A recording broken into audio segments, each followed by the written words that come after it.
ውድ የዋርካ ኪንግደም ሚዲያ ተመልካቾቻችን ሰፊ መንገድ አለ፣ በዛ ብዙ ሰው ይሄዳል። እስቲ መቼ ወደ ጌታ መጡ? አንረሳም፣ አትርሱት። በማህበረሰብም መካከል እንዲሁም በቤተሰብ መካከል በቃ ያ የጌታ ፍቅር ውስጥን ነው የገባው። ወንጌል አልተስፋፋም የዛኔና አሁን ተደብቄ ለመጸለይ እንደዚህ ያልኩ ምግብ ልበላ ምን እያደረክ ነው አለ። እየጸለይኩ አለ።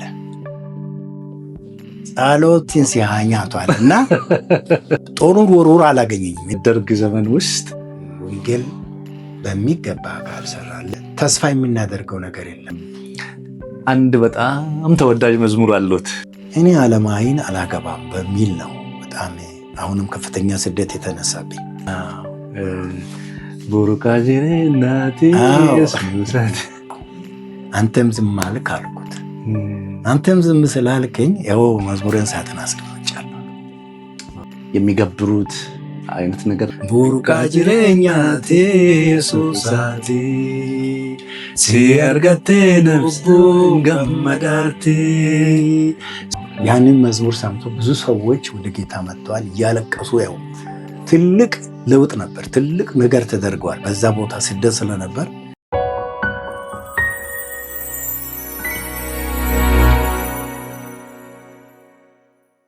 ሰላም ጤና ይስጥልኝ ውድ የዋርካ ኪንግደም ሚዲያ ተመልካቾቻችን፣ ዛሬ ከ40 ዓመታት በላይ በወንጌል አስተማሪነትና በመዝሙር ጌታን ያገለገሉ አንድ አባት ይዘንላችሁ ቀርበናል። ከኛ ጋራ ከቆያችሁ እግዚአብሔር የጠራቸውን ሰዎች በመከራ መካከል እንዴት አድርጎ እንደሚረዳ ትሰማላችሁ። ስለዚህ ቆይታችሁ ከኛ ጋራ ይሁን። እግዚአብሔር ይባርካችሁ። ፓስተር ዛሬ ወደ ዋርካ ኪንግደም ሚዲያ እንኳን ደህና መጡ ብለናል። በተመልካቾቻችን ስም እጅግ በጣም እናመሰግናለን። በዚሁም እስቲ ከተመልካቾቻችን ጋር ተዋወቁ። ስሞትንና የአገልግሎት ድርሻዎትን ቢነግሩን። እኔ ወንጌላዊ ግርማ ገልገሎ እባላለሁ። የ8 ልጆች አባት ነኝ። አንድ ውድ ባለቤት አለችኝ። ያው እግዚአብሔር የተመሰገነ ይሁን። አሁን እያገለገልኩ ያለሁት ሻሸመኔ ቄራ ሙሉ ወንጌል ነኝ ያለሁት። እስቲ መቼ ወደ ጌታ መጡ? እንዴት መጡ? ያን ጊዜ እንዴት ነው የሚያስታውሱት? በጣም ጥሩ ነው፣ እግዚአብሔር ይመስገን። እኔ ጌታን ያገኘሁት በ1963 ነው። በዛን ዘመኔ ዝም ብዬ የከብት እረኛ ሆኜ ነው እኔ ከብቶች እየጠበቅኩ። ድንገት ቡራ የምትባል ከተማ ነበረች ወደዚህ ወደ ታች በዚህ በአላባ መስመር ላይ። በዛ የኔ ትውልድ ወደዚህ ወደ ቦረማ አካባቢ ስለነበር ከብቶችን ይዤ ነው ወደዛ ወንዝ ለማጠጣት ነው ወደዛ የወሰድኩት። ወንዝ አለ እዛ አካባቢ በዛ ውስጥ የሚያልፍ እና በዛ ከብቶቹን ልጠብቅ ሄጄ ከከብት ጋር ወንዝ ወረድኩ። እኔ እኮ በላይ ሆኜ ነው የጠበቅኩት። እንግዲህ ከብቶች ወደ ወንዝ ወረዱ፣ ልጆችን ልኬ ነው እኔ እዛ የቆዩ ቆምኩት። ያው የዛን ጊዜ ጦር ነበር፣ ከብት እረኛ ነበርኩና በትሬና ጦርን ይዤ ነው እንደዚህ ቆሜ ሳለሁ ፈረንጆች ነበሩ፣ የድሮ ፈረንጆች የሳይል ላንድ ሮቨር ቆመዋል። ወንዝ ዳር ነው፣ ሰፊ መንገድ አለ፣ በዛ ብዙ ሰው ይሄዳል እና ወንዝ ውሃ የሚቀዱ ሴቶች ይወርዳሉ። በዛን ጊዜ የሚጠጣ ውሃ ከወንዝ ነበርና በዛ ነው እኔ ደግሞ ከብቶችን የሚጠጡት በላይ ቆሜ፣ ሌላ ከብት ላይ ደርቦ ቢገባ አንድ ወንዱ ወንዙም ይበላሻል፣ ሁለተኛው ደግሞ ከብት ይዞ ይወጣል የኔን ከብቶች ከዛ ወስዶ ሊሄድ ይችላል በሚል ነው ሌላ ከብት እንዳይወርድ እዛ ቆሜ እየጠበቅኩ ሳለሁ ነው ወንጌል የሰማሁት። ሰዎቹ እዛ መንገድ ላይ ዳር ቆመው 3 ወጣቶች ትዝ ይሉኛል፣ 3 ናቸው። ከነሱ ጋር 2 ፈረንጆች ናቸው። እዛ ቁጭ ብለዋል። ምን ያደርጋሉ ብዬ ቆሜ ሳያቸው ያው ወንጌልን መሰከሩ እና ቁጭ በላሉ። እኔ መቀመጥ ፈራው እና ፈረንጅ በዛን ጊዜ ትልቅ እንትን ስለነበር ያልገባው ፈርቼ ቆምኩ። ከዛ አንዱ ፈረንጅ ተነስቶ አስቀመጠኝ። ቁጭ አልኩ። ያው እንደዚህ ጦሬን ይዤ ነው ቁጭ ያልኩት እና በዛ አይነት ሁኔታ ወንጌል ሰማው። ፈረንጁ ተነስቶ እግዚአብሔርን ቃል አገለገለ።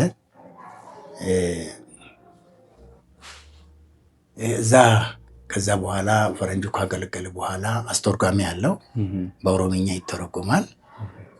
የሚሰሙ ሰዎች ለሚፈልጉት መልእክቱ በሚደርስ ልክ ይናገር ነበር። እኔም ሰማ ነበር እና በዛ ቃሉ ወደ ልቤ መጣ፣ ሰማው። በዛን ጊዜ የነበረው ግንዛቤ ብዙ አይደለም እና በኋላ ላይ መዝሙር ዘመሩ። የሚዘምሩ ወጣቶች ተነሱ፣ ቆሞ መዝሙር ዘመሩ። እነሱ እዛው? አዎ እዛው ቆሞ 3 ናቸው። በኦሮምኛ ነው የሚዘምሩት። እኔ ኦሮምኛን ሰማለሁ። ያንን ሰማው። ሲዘምሩ እንራፈኑ እንራፈትና ዋን እንራፈኒ ቤኑታኤ የሚለው መዝሙር ነበር እና በአማርኛ ምንድነው አንረሳም፣ አትርሱት፣ የማንረሳውን ነገር ነው ያደረገልን ብሎ ዘምራሉ በኦሮምኛ። ይሄን ቃል ሲሰማ ልቤ ተነካ እና መዝሙሩ ብየ መለካን ነመትስቱ ብየ አነኒ ደመጅሲቱ አዎ ብየ አከብሪሌ ባሬድ ብየ ከሲሰን ከሰን ሴንቱ እንደዚህ አይነት ብየ ደራራ እንደማ ደራሩ ብየ ነምን ልኮላም በራሩ። ይሄ የማር ወላላ በሚፈስበት ምድር ወተት በሚፈልቅበት ምድር ወደዛ አትመጣም፣ መልአኮች በሚጠብቁበት ምድር እዛ አትመጣም በሚል አባባል ነው እነሱ በኦሮምኛ የሚገልጡት። ያ ነገር በቃ ልቤን ሳበ። 3 ስንኞችን ሰማሁ። ያን የሰማሁትን ይዤ ገባሁ እና ከብቶችን ይዤ ማታ ወደ ቤት ገባሁ። ያንን ነገር ገብቼ ማታ ከቤተሰቦቼ ጋር ያው ተጨዋወተን። ፈረንጆች ዛሬ አንድ ታሪክ ሰማሁ። የሱሳ ሰዎች የሚባሉ እንዲህ አይነት ነገር ሲናገሩ ሰማሁ። በጣም ደስ አለኝ ብዬ አጫወትኳቸው። አባቴ ነበሩ፣ ማዘር፣ ቤተሰብ በሙሉ ነበር እና ያንን ሲናገር ይሰሙ ነበር። በጣም ይስቃሉ እነሱ። ለካ ከብቶቻችን እግዚአብሔር ነው የጠበቀልን፣ አንተ አልጠበቅም። እንግዲህ እግዚአብሔር ጠብቆልናል። ለካ አንተ ከፈረንጆች ጋር ነው የዋልከው፣ የሱሳን ሰዎችን እየሰማ ነው የዋልከው ብሎ እንትን አሉኝ። በኋላ ለካ ይሰማ የነበረው ወንድሜ፣ ታላቅ ወንድሜ ነበርና ግርጃ አገልግሎ ይባላል። እሱ ደግሞ ይሰማ ነበር። ጠዋት ወጥቶ እስቲ የማታውን ነገር አጫውተኛል። ጠዋት ውጭ ከወጣም በኋላ እስቲ ማታ ያልከው ነገር ደስ ብሎኛል አለ እና እሺ ብዬ ወጣ ብለን ነገርኩት።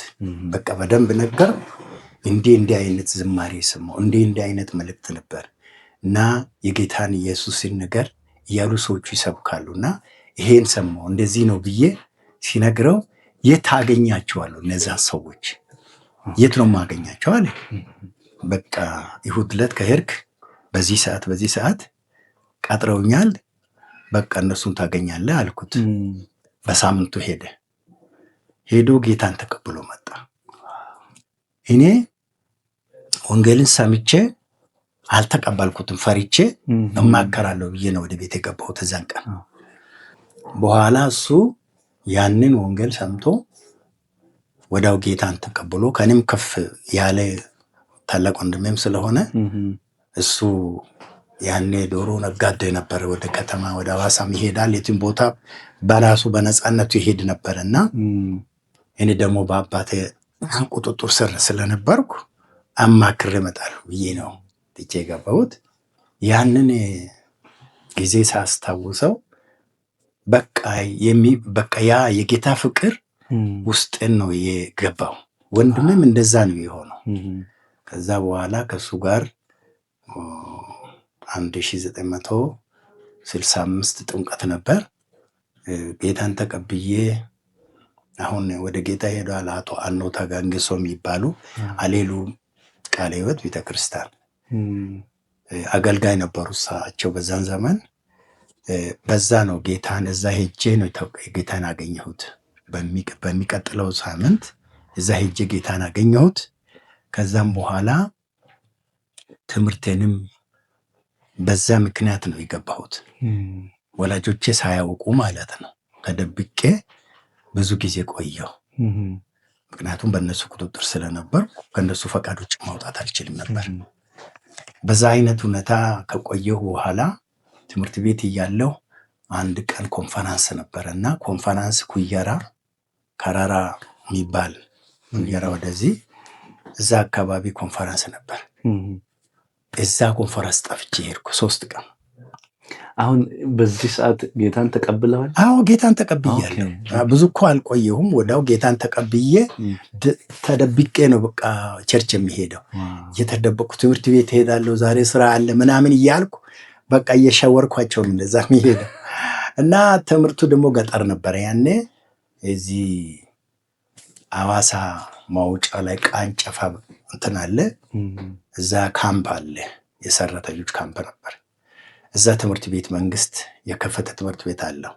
ከአዋሳ የመንግስት ሰራተኞች የእርሻ ሰራተኞች ነበሩ። ካምፑ ለነሱ ነው የተሰራው። እዛ ትምህርት ቤት ተከፍቷል። የመንግስት ነው እሱ፣ የሐዋሳ ቅርንጫፍ ነው። እኔ የተማርኩት እዛ ነው ያኔ ማለት ነው። የመንግስት ትምህርት ቤት ብዙ የለም። እዛ ትምህርት ቤት ገባው። ለእኔ የተመቸው እሁድ ስራ ነው። ስራ ተቀጥረዋል።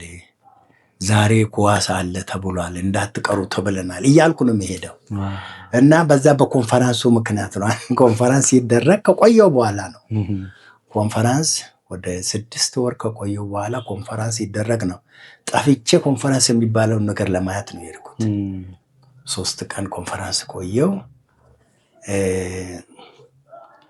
በዛ ውስጥ የተነካ በጣም ደስ አለኝ። 3 ቀን የት እንደጠፋው ቤተሰቦች አላወቁ። አባቴ እስከ ትምህርት ቤት ድረስ ሄደው ሲፈልጉኝ ነበር። አይ እሱ ከሚሽኖች ጋር ሳይሆን አይቀርም፣ የሚሽን ልጆች ሚሽን ነው የሚባለው ያኔ፣ ሚስዮን የሚባሉት እነዛ ሰዎች ጋር የነሱ ጓደኞች ነው ብለው ነገሩት። እዛ ዘመዶች አሉን አዳሙኝ የሚባሉ ሰዎች፣ እነሱ ጋር ሄደው ያንን ሰማ አባቴ። ከዛ በኋላ ማን ነው እንት የሚባል ነገር አልነበረም በዛን ጊዜ። ያው ሱሳ ሆኗል አሉ። አዎ ከነሱ ልጆች ጋር ነው የሚሄደው ብለው ሲያወሩ በቃ ጠበቀኝ አባቴ። ከዛ 3 ቀን በኋላ እኔ ሲመጣ የት ነህ የት ሄደህ ነው አለ። ተጠራጠረ። በቃ በኋላ ና አለኝ። አብረን ምግብ ልንበላ ምግብ ተዘጋጅቶ ሱጋ ቁጭ ብዬ አሁን ተደብቄ ለማጸለይ እንደዚህ ያልኩ ምግብ ልበላ። ያለ ጸሎት ማብላት እንደ ኃጢአት ነበር በዛን ሰዓት እና ፈርቻለሁ፣ ግን ጸልያለሁ ብዬ እንደዚህ ያልኩ። እኔ ከውጭ ስለመጣው ጨለማ ነበር ቤቱ፣ በደንብ አይታይም፣ ለኔ አይታይም። እነሱ ቤት ስለቆዩ በደንብ ያያሉ። እኔ እንደዚህ ብዬ ስል ምን እያደረክ ነው አለ አባት። እና በኋላ ፈራው። እየጸለይኩ ነው አልኩት። በቃ ውስጤ ተሞላ። እየጸለይኩ ነው አለ። ምን አለ? እየጸለይኩ አለ። ጸሎትን ሲያኛቱ አለና ከዛ ጦር አለ እዚህ ያኔ ይሄ ምሰሶ ውስጥ ጦር ይከተታል። ጦር የሚቀመጥበት ቦታ አለ። እሱ ሊያወጣ እንደዚህ ሲል ጦሩ አልወጣ ብሎ አቆየው። እኔም በራ ፈተለክ ብዬ ወጣው፣ አላገኘኝም። ወጣው። ከዛ በኋላ ወጥቶ ሲያባረኝ በቃ ጦሩን ወርውሮ አላገኘኝም። እኔ ሮጥኩት፣ በጣም ሮጥኩ፣ በሩጫ ሄድኩ። ከዛ ጊዜ ትንሽ ከሰዓት በኋላ ስለነበር ከዛ ጠፋው። እዚህ ግቢ እዚህ አካባቢ እዚህ ሰፈር ሁለተኛ እንዳትገኝ አለ። በቃ እዚህ ሰፈር እንዳላይ አለ፣ አይኔ እንዳላይ በቃ በዚህ አካባቢ አለኝ። በቃ ስለሚፈራ እሱን በጣም ስለምንፈራ ሸሽኩ። በቃ ከዛ ሸሽቼ ሄድኩ። የት እንደምሄድ አላውቅም። ሄድኩ። እና ቤተክርስቲያን የሄድኩት አሌሉ ቃለ ሕይወት የሚባል ቸርች ነው የሄድኩት። እዛ ሲመጣ ማታ ነው፣ ወደ ማታ አካባቢ የ3 ሰዓት መንገድ ነው የሄድኩት። እዛ ሲመጣ ሰዎችን አላውቃቸው፣ ሰዎቹን ብዙ አያውቁኝም። ቸርች ነበር። ቸርች ገብቼ በቃ ቁልፍ የሚቀመጥበት ቦታ ቤት ነበረው። እዛ ቤት ጠይቄ እዛ ገባው። እዛ አደርኩት፣ ብቻዬን አደርኩ። እያለቀስኩ አደርኩት። ምክንያቱም ሰው አላቅም፣ የሚያናግረኝ ሰው የለም፣ እኔም የማናግረው ሰው የለም። ማታ ነው የገባሁት። እዛ ልጆች ቁልፍ ሰጡኝ። ገብቼ ትልልቅ ሰዎች አላገኙም እና እዛ ገብቼ ቁጭ አልኩ። እዛ በኋላ ጸሎት የሚባለውን ነገር ለመድኩት። ሌሊቱን ሁሉ እኔ እንግዲህ ጌታ ሆይ እያልኩ እየጸለይኩ አደርኩ። ጠዋት በዛን ጊዜ ለጸሎት ሽማግሌዎች ተሰብስቦ ይመጣሉ። ልክ ገና 11 ሰዓት አካባቢ መጥተው አንኳኩት። ሲያንኳኩት ማን ነው ምንድን ነው ብዬ እኔ ተኝቻለሁ። ተኝቼ ምንድን ነው የማየው? ራእይ ነው የማየው እና አባቴን የሚመስል እኔን የሚያንከባክበኝ ሰው አየዋለሁ። ማን እንደሆነ አይገባኝም፣ ግን አባቴን ይመስላል። እና በኋላ እያለቀስኩ ስለቆየሁ ማታ ጨለማም ስለነበር እኔ መብራትን እንዳለ አላቅም። የሳር ቤት ነው፣ ፈረንጆች ነው ቤቱን እየሰሩት ለቸርች። የዛ ቤት ውስጥ አደርኩ። በኋላ ሽማግሌ መጥቶ በሩን ሲያንኳኩ ከፈትኩላቸው። ማን ነው? ከየት ነው የመጣሉ? አላወቁኝም። በኋላ ጠየቁኝ፣ ነገርኳቸው። የእንትና ወንድም ነው፣ የገረጃ ወንድም ነው አሉ። በቃ እሱ ልጅ ይሆናል፣ አንድ ቀን መጥቶ ጌታን ተቀብሎ የሄደ ልጅ እሱ ነው ብሎ በቃ አወቁኝ። እዛ በኋላ ለምን መጣ እንዴት መጣ ብሎ ጠየቁኝ። ነገርኳቸው። አባቴ በጦር አባሮኝ ነው የወጣሁት የነገርኩ። ከዛ በኋላ ስደተኛ ሆንኩት። እነሱ ጋር ቆየው ለ3 ዓመት። ከአባቴ ሳንታረቅ ቆየን። እዛው ቸርች ነው የቆየው? እዛው ቸርች ቆየው። በዛ እያለው ትምህርት ቤት ገባው። ከዛ ጠፍቻለሁ። ታች ከነበረው ወጥቼ እዛ ገባው። እነሱ ጋር ሆኜ አገለግላለሁ። እነሱ ጋር ሆኜ የቤተክርስቲያን ስራ ሰራለሁ፣ የጌታን ስራ ሰራለሁ። ሌላ ስራ የለኝም እና ያ ለአገልግሎት በጣም መሰረት የሆነኝ እኔ ወደትም አልሄድም፣ መጸለይ ነው፣ በቤተክርስቲያን ማገልገል ነው፣ ያለውን ስራ ማስራት ነው። ዋና ሰራተኛ ሆኜ ቀረው። እግዚአብሔር ረዳኝ። የእግረ መንገዱን እግዚአብሔር አላማ ነበረው። በዛ ውስጥ እኔ ልሰራ የፈለገ ሁኔታ ነበረው እና በዛ ለ3 ዓመት አባቴ አልታረቅ ብለው ሽምግልና ሄደው ብዙ ሞክረው አቅቷቸው እናቴ ፈልገኝ በቃ በየትም መንገድ ልታገኘኝ ፈልጋ። እንደውም ያኔ ስደተኛ የሆነ ሰው ለፈረንጅ ይሰጥ ነበር እና እናቴ ፈልገኝ ገበያ መጥታ፣ ከገበያ ትንሽ ቦታ ስለመራራቅ ገበያ መጥተው ሰዎችን ፈልገው አደራ ልጅን አትስጡብኝ፣ ለፈረንጆች አትስጡ ብላ ስለነገረቻቸው አይ እኛ እናንተ ካልታረቃችሁ ካልፈለጋችሁ ለፈረንጅ እንሰጣለን፣ ፈረንጅ ይዞ ይሄድ። ያን ፈረንጅ ይዞ ከሄደ ደግሞ ስደተኛ አድርጎ ወደ ፈረንጅ ሀገር ይወስዳል ይባላል። በዛ አይነት ሁኔታ ጌታ በምስጢር እኔ በማላውቀው መንገድ እኔን በጌታ ቤት አቆየኝ። ያ ጊዜ ልዩ ጊዜ ነበር ለኔ፣ በጣም የተሻለ ጊዜ፣ የጌታን ፍቅር የተረዳሁበት። ከእግዚአብሔር ቃል ጋር ነው የሚውለው። ቀኑን ሙሉ እየጸለይኩ በጾም ጸሎት ነው ብዙ ጊዜን ያሳለፍኩትና ያ ጊዜ መልካም ጊዜ አደረገልኝ እግዚአብሔር። ወደ ጌታ አመጣጤ ይህንን ይመስል ነበር። ውድ ተመልካቾቻችን አሁንም ቆይታችሁ ከኛ ጋር ይሁን። ፓስተር ከዛ በኋላ በማህበረሰብም መካከል እንዲሁም በቤተሰብ መካከል ወንጌል አልተስፋፋም የዛኔና እንደው ይሄ ወደዚህ ጌታ ከመጡ በኋላ እንደው የተለየ ከማህበረሰብ መገለል ሊሆን ይችላል፣ ከመንግስት ደግሞ እስር ሊሆን ይችላል። እስቲ እንዴት ነበረ? ምን አይነት ነገር ውስጥ ነው ያሳለፉት? አዎ ያኔ በደርግ ጊዜ እንደሆነ አይነት ስደት አልነበረም። በኃይለ ሥላሴ ጊዜ ስለነበር ያኔ የነበረው የተሻለ ጊዜ ነበር ለኔ በተለይ እና በኋላ ላይ ትንሽ ጠንከር ያለ ነገር ቢመጣም ያኔ ከውጭ ሆነ ከፍተኛ እንትን አልነበረውም። የክርስቲያን ፍቅር ነበረ። የክርስቲያን አንድነቱ በጣም ለየት ያለ ነው። በጣም ሰው ይፈላለጋል። ክርስትና ውድ ነበር። ክርስቲያን ራሱ ውድ ነበር። ሰው ለጌታ ያለው ነገር በጣም ልዩ ነበር እና ከቤተሰብ ግን በከፍተኛ ሁኔታ ከእህቶቼ ጋር እንዳልገናኝ፣ ከወንድሞቼ ጋር እንዳልገናኝ በቃ ከፍተኛ ተጽዕኖ ተደረገብኝ።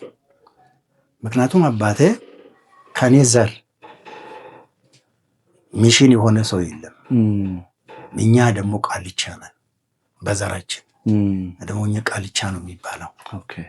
እኔ በጎሳ ደግሞ ስለሆንኩ አባቴ ደግሞ እንደዛ መሆን ማለት መርከስ እንደማለት ነው። እንደዛ ነው የሚቆጠረው። በዚህ ምክንያት የሱሳ የሆነ ሰው በዛን ዘመን አልነበረም በእኛ አካባቢ። ምናልባት እዚህ ላይ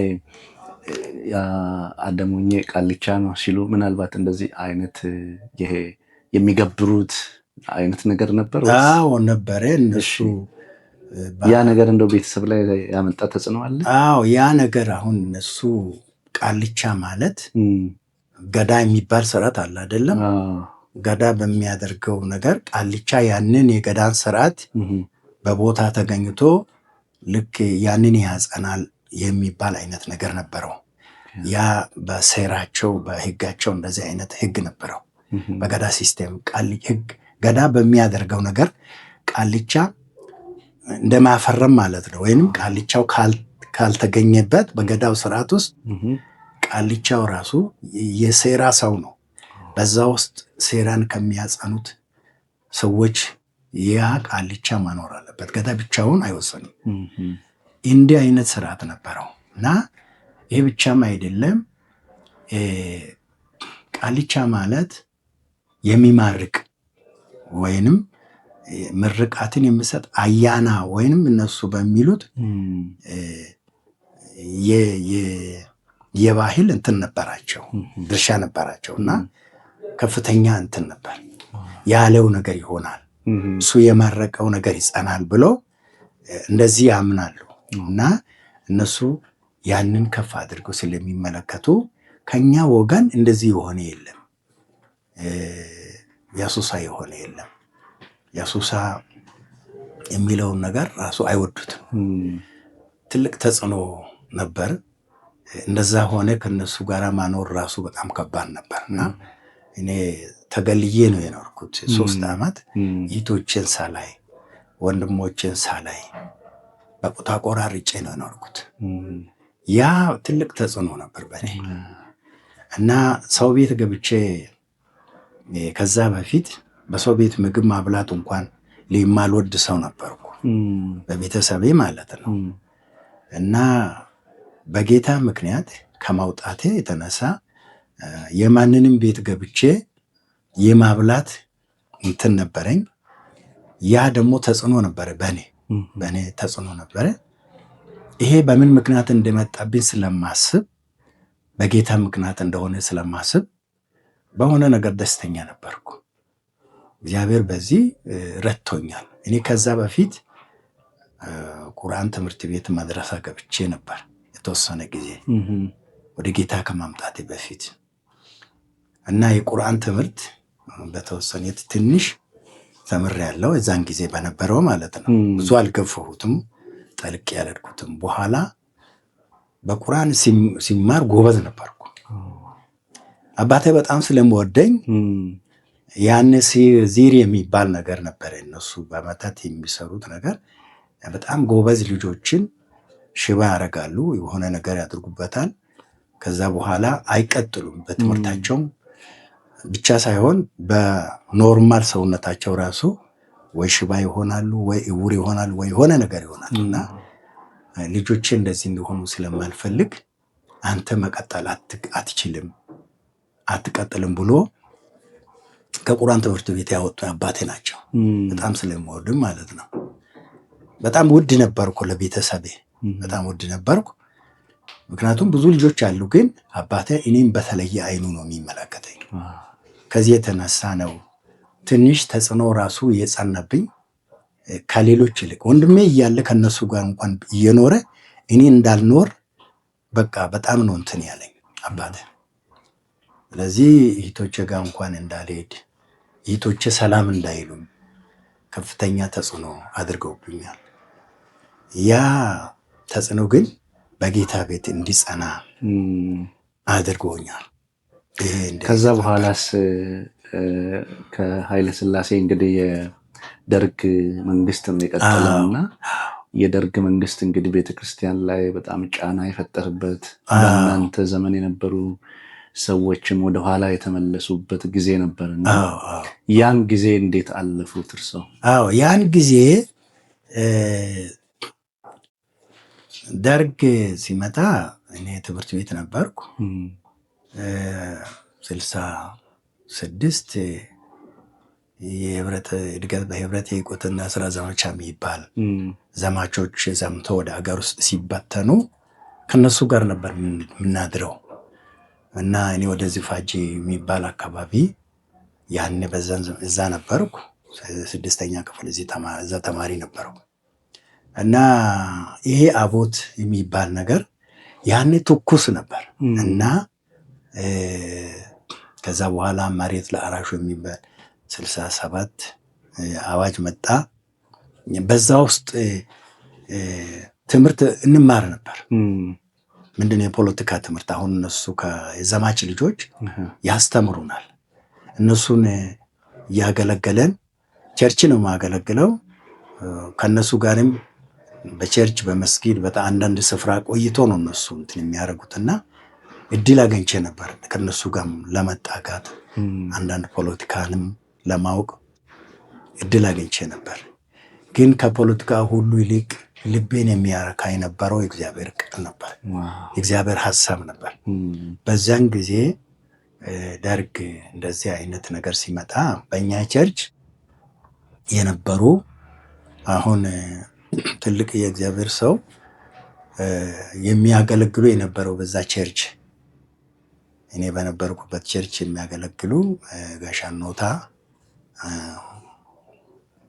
ትልቅ ቦታ የነበራቸው ሰው ነው። በቃለ ሕይወት ውስጥ ትልቅ አገልግሎት ያገለገሉ ሰው ናቸው። ለዛ ቤተክርስቲያን መሰረት ምክንያት የሆኑ ሰው ናቸው። ብዙ ሰዎችን የሰበሰቡ ሰው ናቸው። ተመርጠው በዛን ጊዜ በነበረው ሁኔታ ተመርጦ ነው ወደ ወረዳ ውስጥ ስራ ገቡ። ወደ ወረዳ ውስጥ ሲመጡ የቤተክርስቲያን ድርሻ እሳቸው በፊት የሚሸፍኑት ብዙ ስራ ነበራቸው። የቤተክርስቲያን ስራ ወደኋላ ቀራ። ለምን? የወረዳ ስራ አመራር ውስጥ ስለነበሩ ስራንም የሚያሰሩት የሚሰሩትም እሳቸው ነበሩና የተማረም ሰው በጊዜ የተሻለ ሰው እሳቸው ነበሩ። በእውቀትም የእውቀት ሰው ናቸው። ከዚህ የተነሳ ተሰምነት ስላላቸው እሳቸው ወደዛ ስራ ሲሄዱ በቤተክርስቲያን የነበረው አገልግሎት ቀዘቀዘ። በዛ ውስጥ ነበርኩ እኔ ያንን ቦታ ተተክቼ ብዙ ስራ ሰርቻለሁ። እግዚአብሔር ረድቶኝ ማለት ነው። በዛን ጊዜ ስደቱ ለእኔ ጥሩ ነገር ያደረገው የእግዚአብሔርን ስራ እንዲማር የእግዚአብሔርን አንዳንድ አገልግሎቶችን ኮየር እንድናደራጅ የተለያየ ስራ እንድንሰራ መንገድ ከፈተልን። እኔ በነፃነት ከዛ በኋላ ወንጌል አገለግል ነበር። በአርሲ ቃለ ሕይወት ውስጥ ከፍተኛ ሁኔታ ስራ ነበርኩ። ያ ምንድነው የከፈተልኝ? ስደት ነበር። በእርግጥ ከፍተኛ ስደት ነበር። በከተማም በገጠርም ከፍተኛ ስደት ነበር። በዛ ውስጥ ብዙ ሁኔታ ውስጥ አሳልፈን። ውድ ተመልካቾቻችን አሁንም ቆይታችሁ ከኛ ጋር ይሁን። ይህ መልእክት ደግሞ ለብዙዎች እንዲደርስ የዩቱብ ቻናላችንን ሰብስክራይብ በማድረግ አብራችሁን እንድትቆዩ እንጠይቃለን። እግዚአብሔር ይባርካችሁ። እንግዲህ በዛ በደርግ ዘመን ውስጥ በዚህ አይነት ሁኔታ ውስጥ ቤተክርስቲያን እያለፈች እርስዎ እንግዲህ ክፍተትንም በመሙላት ቤተክርስቲያን ውስጥ በጣም እያገለገሉ ነበርና እስቲ ስለ መዝሙሮት እናንሳ። መዝሙር ነው የጀመሩት አገልግሎት? አዎ ከዝማሬ ነው። እንዴት ነው እስቲ መዝሙር መዝሙር የጀመሩት? ህይወትን ወደ ጌታ ያመጣኝ መዝሙር ድምም ብያለው ዝማሬ ነው የሰማሁት። ያ ዝማሬ ከኔ አልፎ ወንድሜን ወደ ጌታ እንዲያመጣ ሰበብ ሆኗል። ያ ዝማሬ እኔም ብቻ አይደለም ወንድሜንም ወደ ጌታ አምጥቶታል። ያ ነገር ልቤን እንደነካ ሁሉ እኔ ያንን ምስክርነት ሲነግረው እሱ ቀጥታ ነው ወደ ጌታ የመጣው። ምክንያቱም ነፃነት ነበረው በዛን ዘመን ከፍም ስላለው የተሻለ እንትን ነበር እይታ ነበረው ለሱ። እና ዝማሬን የጀመርኩት ከብት እየጠበቅኩ ከቦረማ የሚባል ተራራ አለ፣ ወደዚህ ጃማ ተራራ የሚባል ወደ ታች አለ። እዛ ውዬ ከብት እየጠበቅኩ ከብት አግጄ ተራራ ላይ ውዬ በጾም ጸሎት ከዛ ተነስቼ ቤት ከብቶችን ቤት ካስገባው በኋላ ከዛ ወጥቼ ነው የኮየር አገልግሎት ለማድረስ የሶስት መንገድ በእግር የሚሄደው አገልግሎት ትልቅ ዋጋ እንዳለ ስለማስብ በዚህ መንገድ ውስጥ ብቻዬን ነው የሚሄደው። ብዙ ጊዜ ማታ ሄዳለሁ። ማታ በሚሄድበት ጊዜ ከሰው ጋር አይደለሁም። መንገዱ ራሱ እንዳሁኑ አይደለም፣ ጫካ ውስጥ ነው የሚሄደው። ብቻዬን ስለሆንኩ እየዘመርኩ ነው የሚሄደው። እኔ ውስጤ መንፈስ ቅዱስ ሲመጣ ፍርሃት የሚባለው ነገር ራሱ የት እንደሄደ አላውቅም። ጅብ አለው፣ ብዙ ነገር አለው፣ አውሬ አለው። ማንኛውንም ነገር እየጸለይኩ ወይንም እየዘመርኩ ከሄድኩ አልፈራም ነበር። ያ ምንድነው ጌታ ከኔ ጋር እንደሆነ አስብ ነበርና እውነትም ጌታ ከኔ ጋር ነበር። አሜን። እውነትም በእውነት እኔ በህይወቴ ያየሁትን ነው የሚነግራቸው። ለምን ህይወቴ ያለፈበት ነገር በህይወቴም ደግሞ ጌታ የሰራውን ነገር ለክብሩ ነው የሚናገረው። እና ብቻዬን እየሄድኩ ጅብ በዚህ እየሄደ በዚህ እያለፈ ኮሽታ እንኳን ቢሰማ ምንም አይሰማኝም። አንዳንድ መቃብር ቦታ ላይ ሰው ያስፈራል። በቀንም እንኳን ሰው ይፈራል። እኔ ጌታ ስለማስበው እንደውም ሲፈራ የሚሰማኝ ደስታ ጌታ ከኔ ጋር እንደሆነ ስለማስብ ማለት ነው። የበለጠ በኃይል እሞላለሁ። በልሳን እየተናገርኩ ነው የሚሄደው፣ እየጸለይኩ ነው የሚሄደው፣ እንዴት እንደማገለግል እያሰብኩ ነው የሚሄደውና አይሰማኝም። እስከዚህ ድረስ በጌታ ልቤ ይታመን ነበር። እና እኔ ስደቱ ራሱ ተደጋግሞብኛል። ምክንያቱም ከ3 ዓመት በኋላ በብዙ ሽምግልና አባቴ ከታረቀኝ በኋላ እንደገና ስደቱ የቀጠለው ያኔ በነበረው ሁኔታ ከደርግ መጥቶ ያኔ በነበረው በትዳር ምክንያት እንደገና ዓለማዊ ሴት እንዲያገባ አባቴ በሚታወቁት የአካባቢ ሰዎች እነሱ ስለሚታወቁ በዝና ለሌላ የተሰጣች ልጅ በእልህ ሌላ ያ ግለሰብ የራሱን ልጅ ለሌላው ስለዳረ የኛን ልጅ ደግሞ ለእገሌ ልጅ እንድራለን ብለው እንዲህ አይነት በባህል ያደረጉት ነገር ነበርና በሱ ተጽዕኖ አባቴ እኔን ፈለገኝ። እኔ ዓለማዊን አላገባም በሚል ነው በጣም አሁንም ከፍተኛ ስደት የተነሳብኝ። ምናልባት የእግዚአብሔር ፈቃድ በዛ ውስጥ እንደሆነ አስባለሁ። ዓለማዊ ናት፣ ምንም የጌታን ነገር አታውቀውም ልጅቷ። ቤተሰቡም ዓለማዊ ናቸው።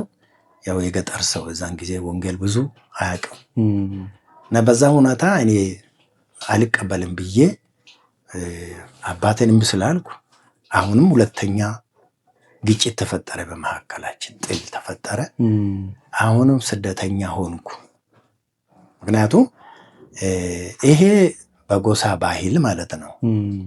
አንዲት ልጅ ለትዳር ተሰጥታ አባቱ ፈልጎ ከሰጣት ልጁ ደግሞ የአባቱን ፈቃድ ተቀብሎ ካላስተናገደ በጎሳም ያው ከጎሳ ውጭ እንደሆነ ነው የሚታሰበው። እና በዚህ ምክንያት እኔ ጎሳ ሁሉ ተሰብስቦ ሰርጉ የዛሬ 4 ቀን ነው እየተባለ እጅ እግሩ ታስሮ እስከ ቀኑ ድረስ ይቆይ ተብሎ በቃ በተባለበት እግዚአብሔር እንዴት አድርጎ እንዳስመለጠኝ በጣም እስከዛሬ ድረስ ገርማል። እኔ ሳስበው ማለት ነው ተሰብስቦ ልጅ ሊዳር ነው፣ ሰርግ ነው። እና በዛ ምክንያት በእኛ ባህል ማለት ነው ቢዳ የሚባል ነገር አለ።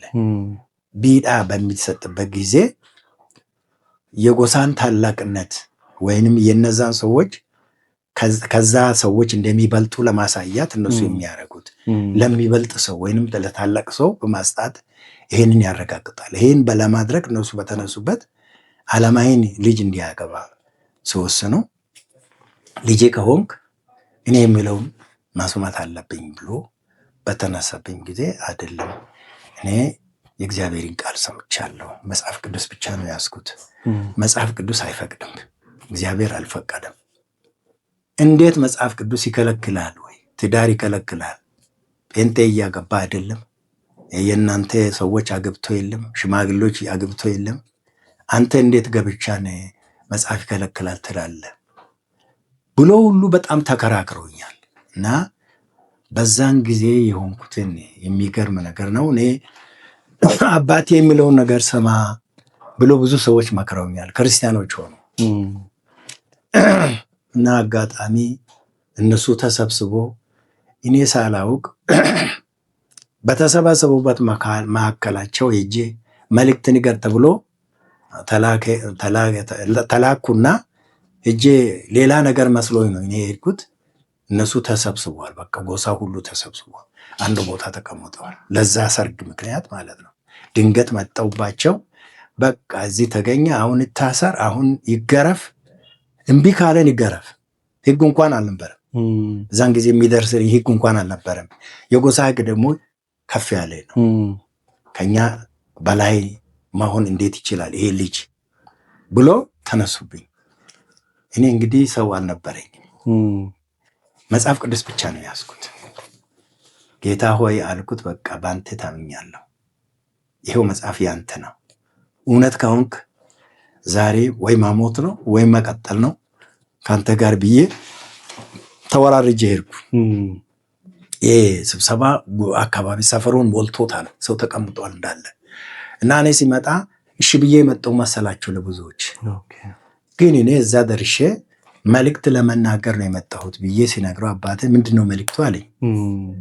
ምንድነው መልእክቱ አለኝ። አይ ሽማግሎች እንደዚህ እንደዚህ ብሎኛል፣ የሆነ ብር ለሰርግ የሚፈልገው ብር አለ፣ ያንን ብር አላገኘንም ብለን አንተ ተናገር አሉ። ሌላ ሰው ላኩት እንጂ እንዴት ነው እሄዳለሁ ብዬ ስል አይደለም አንተ መንገዱን የሚያውቅ ሰው ስለሌለ አንተ መሄድ አለብህ አሉ። እሺ ብዬ አሁን እኔ እንግዲህ ከትልቆች ሰዎች ትእዛዝ አልወጣም፣ ምን ላድርግ ብዬ ሄድኩ። ሲሄድ መንገዱም ሩቅ ስለነበረ ደክሜ ሄድኩ። ሲሄድ ያው እነሱ ተዘጋጅቶ ባሉበት ሁኔታ ደረስኩ። ከዛ በኋላ በቃ በእኔ ላይ ተነሱ። በቃ እንደው ለምን መጣ አልኩት። እግዚአብሔር አዳነኝ። በቃ ማዳኑ በጣም ታላቅ መሆኑን አየሁት። እኔ እግዚአብሔር ዛን ቀን ከዛ ጉባኤ መካከል ሴት ወንድ ሁሉ አይን አፍጦ በሚጠብቅበት በዛ መካከል እናስራለን አሉ። በቃ አይታሰርም አለባት። ሌላ ሰው አይደለም። በጣም በሚገርም ሁኔታ ጉባኤ ሁሉ ተሰብስቦ ጎሳ ሁሉ እናስራለን ሲሉ አይደለም አለ አባቴ። ደግሞ አባቴ ትልቅ ሰው ናቸው፣ አዋቂ ሰው ናቸው። አገር ያውቃል። አባቴ ባለው ሀሳብ ላይ ብዙዎች ይስማማሉ። የግድ እሱ አዋቂ ስለሆነ ትልቅም ስለሆነ በእድሜ እና አይታሰርም አለ። ለምንድን ነው አሉ። ልጄ እልሃኛ ነው፣ እልህኛ ሰው ጥሩ አይደለም። ብታስሩት ትገርፋላችሁ፣ ምንም ልታደርጉ ትችላላችሁ፣ ግን እሺ አይልም። እኔ ልጄን አውቃለሁ ተውት አለ። እሺ ብሎ ታውት በቃ እናስርና እስከዛ ቀን ይቆይ ምንም አይሆንም፣ ከኛ ማውጣት የለበትም ይሄ ልጅ እጃችን ገብቶ እንደገና ማውጣት የለበትም አለ። አይሆንም አለ አባት። ፈቃደኛ ከሆነ ብቻ ነው አለ እግዚአብሔር። ልክ እንደ አባት እንደዚህ አለ። እሱ ፈቃደኛ ካልሆነ ይሄንን ትዳር ጥሎ ነገ ይጠፋላል። በግድ የምናደርገው ነገር እሱ ፈቃደኛ ካልሆነ እሱ እልህኛ ነው፣ እሺ አይልም አለ። ውሌፍራም ይባላል። ይሄ እንገርፋለን፣ እንደዚህ እናደርጋለን። ከገርፉ በኋላ ከብት ታርደው ያንን ስጋ እንዲበላ ያደርጉታል። ይገርፉትና ደብድቦ እንትን ካለ በኋላ ደግሞ እንደገና ያሳክማሉ፣ ያበላሉ ምናምን። እንዲህ አይነት ውሌፍራም ይባላል። እሱን ነገር እናደርጋለን አሉ። አይደለም አለ አባት። ይህንን ሁሉ የከለከለው አባት እኔ እግዚአብሔር ምክንያት አለው፣ ሚስጥር አለው። እግዚአብሔር ከአባቴ ጋር አባቴ ነው እንጂ ሰዎች ሁሉ ተስማምቶ ወንድሞች ሁሉ እንዴት አንድ ትንሽ ልጅ እንዴት እንደዚህ ያደርገናል? እንዴት ይህንን ጉባኤ ሁሉ አሸንፎ ይሄ ልጅ እንደዚህ ይሆናል ብለው በቃ ዱላኔ ያዘጋጁ ሰዎች ሁሉ ነበር። አይሆንም አለባት። አታደርጉት አለ። ለምን አሉት? የኛ ጎሳ የኛ ዘር ውሌፍራ ከተመታ ይሞታል አለ። ስለዚህ የማውቀው ነገር አለ፣ ይሄ ጥሩ አይደለም፣ ተዉት አለ። እሱ ፈቃደኛ ካልሆነ ተዉት። እኔ ታናሽም ታላላቆችም አሉኝ ታናናሾችም አሉኝ እንዳለ ታናናሾቹም አሉ ታላላቆቹም አሉ። እምቢ ያለኝን ተዉት። የኔ ከሆኑ ለታላላቆቹ ንገሩ፣ እነሱ ያግቡ። በቃ እኔ ከውጭ የመጣውን ነገር ሰርጉን አደርጋለሁ። ታናናሾችም አሉ ታላላቆችም አሉ። ፈቃደኛ ለሆነ ሰው እነሱን አናግሩት፣ እሱ ተዉት አለ። በቃ በኋላ ሲያቅታቸው በቃ አንተን በቃ ሁሉን ነገር የምታስቸግረን አንተን ብለው በአባቴ ላይ ተጣሉ። በኋላ አይ እኔ አልኩት አለ። በቃ እኔ አልኩት፣ ልክ እኔ እንዳልኩ አድርጉት አለ። ይሻሉ በዛ እኔን ደግሞ ቀጥ ብለ እኔ እያየሁ ከዚህ ሰፈር እንድትጠፋ አለኝ። በዛ በህዝቡ መካከል ጉሚ ተቀምጠዋል እኮ ህዝቡ ተቀምጦ ሳለ አሁን እኔ እያየሁ እዚህ ሰፈር እዚህ አካባቢ የትም ግራ ቀኝ ሳትል እንድትጠፋ አለ። እሺ አልኩ። ተነስቼ በቃ ጠፋው። ከዛ ጌታ ኢየሱስ የተባረከ ይሁን። ቀጥ ብዬ ነው የሄድኩት፣ መጽሐፍ ቅዱስን እንደዚህ እንደያዝኩት እነሱ እያዩ ሰዎች ሁሉ ሲጠሩ እምቢ ብዬ እናቴ መንገድ ላይ ጠብቃኝ። በቃ በቃ ቀጥ ብለህ ጥፋ ተብያለሁ፣ እየጠፋሁ ነው ብዬ ነው የሄድኩት። እግዚአብሔር የተባረከ ይሁን። ወደ ጌታ ነው የጠፋሁት፣ ግን ወደ ሌላ ቦታ አልሄድኩትም። እግዚአብሔር ያን ሁሉ ያደረገበት እኔን ለማርዳት እሱ ራሱ ነው ከኔ ጋር የቆመውና ከፍተኛ ስደት ነበር እና ያንን በተለይ በትዳር ላይ በተነሳ ጉዳይ በዛን ጊዜ ህግም አይደለም እንዳሁኑ አይደለም፣ ህግም አያድንም። ያው ጎሳ ነው፣ የጎሳ ስርዓት በቃ ትልቅ ይከብራል፣ በዛ አካባቢ ይከበራል። በዛ ውስጥ እግዚአብሔር በብዙ መንገድ አሳለፈኝ። በዚህ እውነታ ነው ያሳለፍኩት። በደርግ ጊዜ የሆነው ከቤተ ክርስቲያን ጋር ከዛ በኋላ ነው መዝሙር ያኔ መዝሙር ዘመርኩት።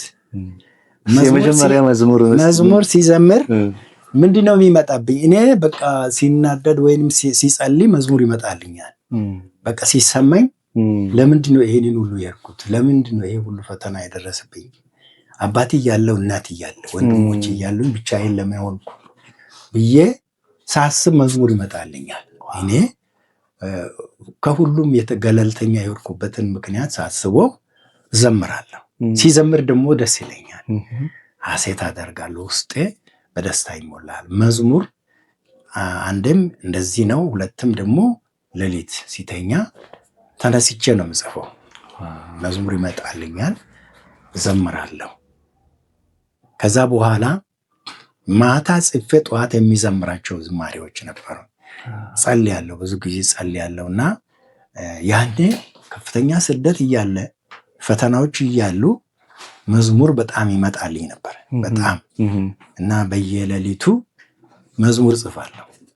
በጣም በሚገርም ሁኔታ ይሄ በልዩ ምስጢር እግዚአብሔር በሰው ላይ የሚያደርገው ነገር ነው። ለእኔ በተለይ በጣም ቅርቤ ነበር። የኔ ጌታዬ ለእኔ በጣም ቅርብ ነበር እና የሚያጽናናኝ በዝማሬ ነው። በሰው ዝማሬ እጽናናለሁ፣ በራሴ ዝማሬ እያለቀስኩ ጽፋለሁ። መዝሙር ሲመጣልኝ እንደዚህ ነው። አንድ ጊዜ ስለ መዝሙር ስነሳ አንድ ጊዜ መዝሙር አልዘምርም በቃ ብዬ ተስፋ ቆርጬ ከሰው ላይ በብዙ ነገር አስቤ ያጣሁትና እንትን ያልኩበት ጊዜ ነበር። ጌታ ሆይ እኔ የሚይዝም ቸርች የለም፣ እኔን የሚረዳኝም ሰው የለኝም፣ ያው ስደተኛ ነኝ። አንተ ታውቃለህ ይህንን ነገር። ቤተ ክርስቲያን ደግሞ ይህንን ነገር አይታ የምትረዳኝ ነገር የለም፣ ብቻዬ ነኝ ብዬ መዝሙሬን አስቀምጥኩ። መዝሙር ደብተር ነበረኝ። መዝሙሬን መጽሐፍ ቅዱስ እና መዝሙሬን እንትን ውስጥ ሳጥን ውስጥ አስገባሁትና እስቲ ያው ዝማሬን ዘምሬያለሁ፣ እስከ ዛሬ ድረስ የትም አልደረስኩትም፣ የሚረዳኝም ሰው አጣሁ፣ አንተም ዝም አልክ አልኩት። አንተም ዝም ስላልከኝ ያው መዝሙሬን ሳጥን አስቀምጫለሁ እና ጸልዬ ከጸለይኩ በኋላ ሲያስብ ስራም የለም፣ ያው የሚረዳኝም የለም፣ ስለኔ የሚያስበውም የለም። በቃ እንደዚህ ብዬ ደብተሬን አስቀምጥኩትና የመንግስት ስራ ፈልጋለሁ አልኩት። ወደዚህ አስብኩ። ከዛ በኋላ ተኝቼ ለካ እኔ ተኝቻለሁ። መዝሙር ቤቴ ይሄ ስፓልት ላይ ነው። ይሄ ትልቁ መንገድ አለ ሐዋሳ መስመር ላይ ስፓልት ላይ ነው የኔ ቤት። እኔ ከባለቤቴ ጋር አግብቻለሁ። እንግዲህ እዚህ ከባለቤቴ ጋር እዚህ መንገድ ላይ ነኝ። እዚህ ቴሌ አካባቢ ነው ቤቴ። እዛ ሆኜ መኪና ይመጣል። መኪና ሲመጣ ቤቴ መንገድ ዳር ስለሆነ የተለያዩ ዘፋኞች፣ መዝሙሮች በቃ ይመጣሉ። መኪና ላይ ይዘምራል፣ ዘፍናል አይደለም። ልክ እንደዛ አይነት ዘፈን ነው ብዬ ሲጠብቀው በሌሊት ምን ያለው በህልም መዝሙር እየዘመረ መኪና የሚመጣ ይመስለኛል። ከሐዋሳ መስመር ላይ መኪና ይመጣል ይመስለኛል። እኔ እንደዚህ አይነት ቤት ውስጥ ነው ቁጭ ያልኩት። ልክ ቤቱ በጣም ደስ በሚል ሁኔታ ተሰራ ቤት ነው። ውስጥ ቁጭ ብያለሁ። መዝሙር ይዘምራል። እየዘመረ ሲመጣ ማን ነው ይሄ ዘማሪ ብዬ እፈልጋለሁ። አሁን ደብተሬን እኮ አስቀምጫለሁ ዛሬ ማታ። አሁን ቅድም ደብተሬን ዘግቼ በሳጥን ውስጥ አስቀምጬ ነው የተኛሁትና ሰማለሁ። መዝሙሩን ሲሰማ የኔ መዝሙር መሆኑን አላወቅኩትም። በኋላ መጥቶ ዘመረ። ሲዘምር እኔ አያለሁ እፈልጋለሁ። እንደዚህ ሲል እንደዚህ በእኔ ላይ እንደዚህ ይዞራል። በቃ ይሄ ቤቱ ጣራ አለ አይደለም? ልክ እንደዚህ ከኋላ ከሰማይ ይዘምራል። ከሰማይ ነው መዘመሩ። ዝማሬን ሲሰማ ልቤ አልቀረም። በቃ ውስጥ ያለቅሳል። እኔ እያለቀስኩ ነው። በቃ ይሄንን ሰው ግን አላይም፣ የት እንዳለ አላወቅኩም። በቃ አየዋለሁ መዝሙሩን ልክ እንደዚህ እያለ በጭንቅላቴ እኔ እንደዚህ ሲዞር እዚህ ጋር ይዘምራል፣ ወደዚህ ሲዞር ደግሞ እንዲህ ይዞራል። ማን እንደሆነ አልገባኝ። በቃ በኋላ የሆነ ተራ ቁጥር ላይ ደረሰና ሲዘምር አለቀስኩ። አሁን መዝሙሩ ሲገባኝ ስቅስቅ ብዬ አለቀስኩ። ለካ በሊሳን እየጸለይኩ ነው። በቃ እየረበሽኩ ነው ቤት ውስጥ ሳላውቅ እኔ ተንቻ በእንቅልፍ ልብ መሆኑን ረስቻለሁና ከዛ ሲነሳ ላበላብ ሆኛለሁ። እየራቀስኩ ነው። በቃ ጌታ የተባረከ ይሁን። ሰፈር ራሱ ተነስቷል። ምንድነው እዚህ ቤት ምንድነው የሚረብሸው? ጎረቤት እንደዚህ የሆኑ ከወዲያ ሌላ ክፍል ነበር እና በቃ ጮኩ። በቃ አልኩት። ለምን? ኢየሱስ ራሱ ነው የመጣል። እሱ ራሱ ነው። የኔ መዝሙር ነው፣ መዝሙሩም የኔ ነው፣ ዝማሬውም የኔ ነው። ድምፁም የኔ ነው። አሁን ሲሰማ ማለት ሲገባኝ ከዛ በኋላ ወረድኩ፣ ከአልጋዬ ላይ ወደቅኩት። ከዛ በኋላ መዝሙሩን አወጣሁ ፈለግኩ፣ በቃ ከፈትኩትና ዘመርኩት። በቃ መዝሙሩ ምን ነበር? እስቲ መዝሙሩ በኦሮምኛ ነው። እስቲ ዘምሩልን እባክዎት። ከጋቴ ገመተቴ ከዋቃ ኡፊ አብደቴ ኢየሱስን ጃለቴ ፋኖሳ ባደቴ ረቢን ፋና ዴሜ ይላል። ይህ ዋጋውን የገመተው ራሱን ከገቲ ገመተቴ ከዋቅ ኡፊ አብደቴ በአምላኩ የታመነው ዋጋውን የገመተው በአምላኩ የታመነው ሌላውን ሁሉ ትቶ ጌታን ተከተለው የሚል ነው ዝማሬው። እና ይሄ ዝማሬ ሲዘመር በቃ ልቤ ጠፋ። በቃ የኔ መሆኑን ያወቅኩት መጥቶ በእኔ ላይ ሲዘምር ነው።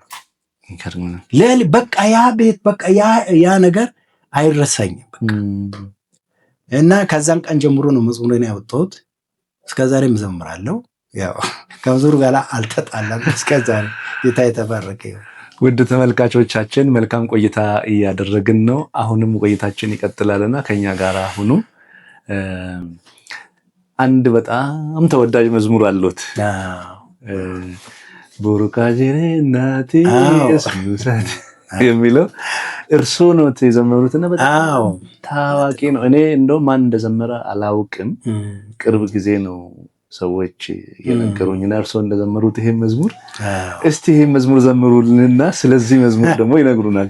ቡርቃ ጅሬኛቴ ሱሳቲ ሲአርገቴኑ ቡን ገመዳቴ ሲቱኑ ባሴሬ ቢሳማራ ዋንጀሮሳን መንዳሲኑታራ ቡርቃ ጅሬኛቴ ሱሳቲ ሲአርገቴኑ ቡን ገመዳቴ ሲቱኑ ባሴሬ ቢሳማራ ዋንቀኑሳን መንዳሲኑታራ Dhuga mana argine si guuttanne kawa tokko makaa daraan qabne kaade bisaa lafaatiin guubanne akka loon dheebotee si guuganne burqa jireenyaatee Yesuusaati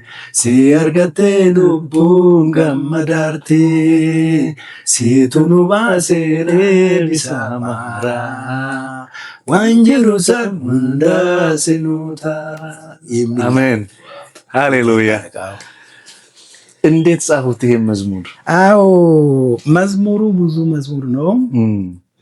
እኔ ብዙ መዝሙሮችን ሲጽፍ ቅድምም እንዳልኩት ሲጸልይ መዝሙር ይመጣልኝ። ፕሮግራም ነበረኝ። ቅድምም እንዳልኩት ብዙ የጸሎት ጊዜዎች ነበሩኝ። እኔ መዘምራንን አደራጃለሁ፣ ዝማሬንም እዘምራለሁ። በመጀመሪያ በአሌሉ ቸርች መዘምራን በኮር ደረጃ አደራጀሁት እኔ ነኝ። እዛ እና ሳሙኤል ሄዶ የሚባሉት የኔ ኮር አሁን ወደ ጌታ ሄደዋል። እነ ጳውሎስ አኖታ አለ አሁንም ሌሎችም እነ ፊልጶስ ባቲ የሚባሉ ልጆች አሉ። እነ ጴጥሮስ ባቲ የኔ ኮየር ናቸው፣ እኔ ልጆች ናቸው። እና እነሱን ያቋቋምኩት እኔ ነኝ። እና በአሌሉ ቸርች አንድ ቸርች ነበረን እዛን ጊዜ በነበረን ማለት ነው። እና አንድ እኔም የራሴን እዘምራለሁ። እንደገና ደግሞ የድሮ መዝሙሮች አሉ።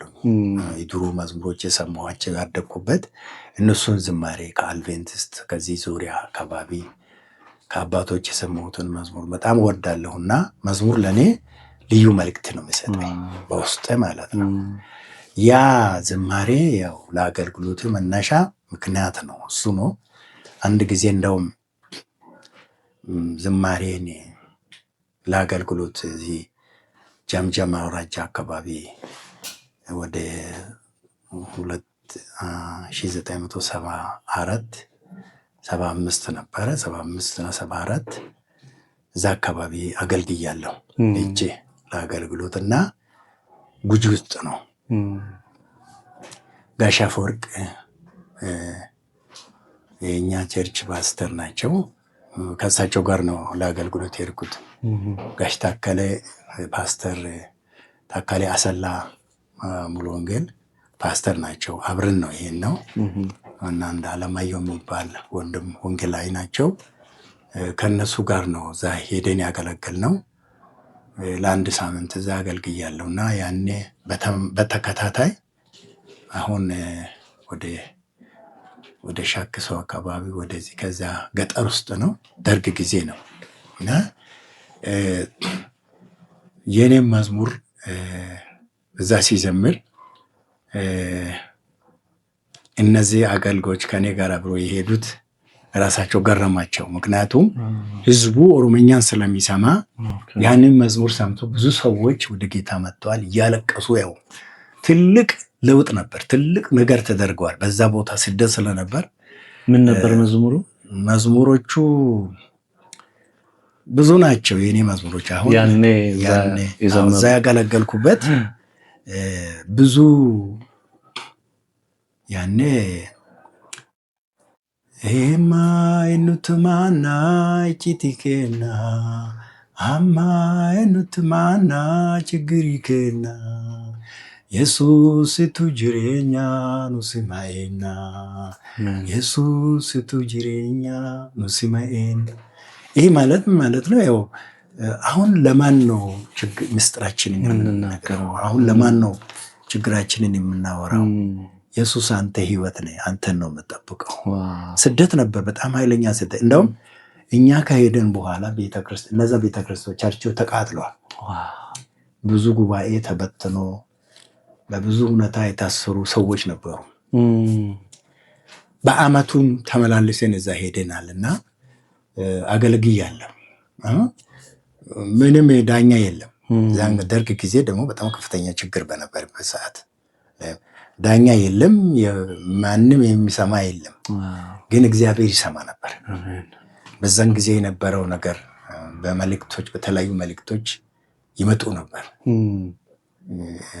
በሰፋፊ ሜዳዎች እግዚአብሔር እንድታገለግሉ አደርጋችኋለሁ ትንቢት ነበር። በጣም አሁን የሚሆነው ነገር እግዚአብሔር እዛን ጊዜ በትንቢት ይናገር ነበር። ግን ሰዎች በጣም በብዙ አይነት ስቃይ በብዙ አይነት መከራ ውስጥ ነበሩ። እነ ተስፋዬ ታስረው በነበሩበት ብዙ ሰዎች ታስረዋል። እኛ ባሌ ላይ ከፍተኛ ስደት ነበር። እዚህ ከፍተኛ ስደት እርጋለም ስደት ነበር። በየቦታ ሰው ይሳት እነሱ ጋር ሄጄ ደግሞ አንድ ጊዜ እርጋለም እነሱን ተስፋዬ ልጠይቃቸው ሄጄ ለማጠየቅ ራሱ በጣም አስቸጋሪ ነበር። ለማጠየቅ ሄዱ ሰዎች ሁሉ ይታሰሩ ነበር፣ ይቸገሩ ነበር እና ከፍተኛ የሆነ ሰላይ አለ። ከተማ ውስጥ እንኳን ስትሄድ የክርስቲያን አካሄድ ራሱ ይታወቃል። እና እንትን ነው የሚደረገው፣ ግፊት ነው የሚደረገው። አንድ ጊዜ እዛ ውስጥ 2 ዝማሬ ዘምሬልን ማነው ጻፍልን አሉ። 2 ዝማሬ ጽፌ ልኬላቸዋለሁ እዛ ላሉት ወንድሞች። 7 ዓመት ነው እዛ የቆዩትና ጽፌላቸዋለሁ። ኦሮምኛ ላማ የሚባሉት እና ፓስተር ኃይሉ እና ፓስተር ተስፋዬ እና ጋሼ ተሾሜ ወርቁ ብዙዎች ታስረዋል። እና እዛ እና ፓስተር ተስፋዬ ቃመሶ ብዙ ናቸው። እና ፓስተር ማርቆስ ከኛ ጋር የነበሩ እዚህ እርጋለም ቸርች የነበሩ ብዙ ሰዎች ታስረውብን ነበር። እነሱን ለማጠየቅ እዛ መላለስ ነበር እና ጽፌላቸዋለሁ 2 መዝሙር። አንዱ እነሱ የጠየቁኝ ዝማሬ ነበረኝ። ዩ አደሌ ዱኤ ከንዱንያ መና አብድንክያ ከና የሚል ነበረ። ዛሬም ቢሞት የማይሞተውን አምናለሁ፣ ተስፋ ይሄ ነው የሚል ዝማሬ ነበርና የማይሞት ጌታ አሜን። ምንም ሞትን እኮ አንፈራም ነበር። በዛን ጊዜ እኮ ትዳር ብሎ ነገር የለም፣ ሰርግ ብሎ ነገር የለም፣ ሌላ ደስታ አይታሰብም። ጌታ ነበር የምናስበው የነበረ ትልቅ ደስታ። መገረፍ አይደለም ሀዘናችን፣ ጌታን አለማግኘታችን ነው። እሱም ነው ምን ናፍቆት፣ የቅዱሳን ናፍቆት እሱ ነበር። ሰርግ አልነበረም፣ የደስታ ጊዜ አልነበረም፣ የጸሎት ጊዜ ነው። ዘመኑ ራሱ የጸሎት ዘመን ጊዜ ነበርና ለዛሬ እድገት፣ ለዛሬ በረከት፣ ለምድሪቱ ፈውስ ዘን ጊዜ የነበረው ጸሎት ትዝ ይለኛል። እና ዝማሬ ብዙ ህይወታችን ይሰራ ነው ለማለት ፈልጌ ነው። አሁንም ቆይታችሁ ከኛ ጋር ይሁን። ፓስተር እንግዲህ በጣም ብዙ ነገር ነው ያሳለፉት። እግዚአብሔር ድንቅ ስራዎችን ነው የሰራውና አንድ መዝሙርም ማስታውሳለሁ።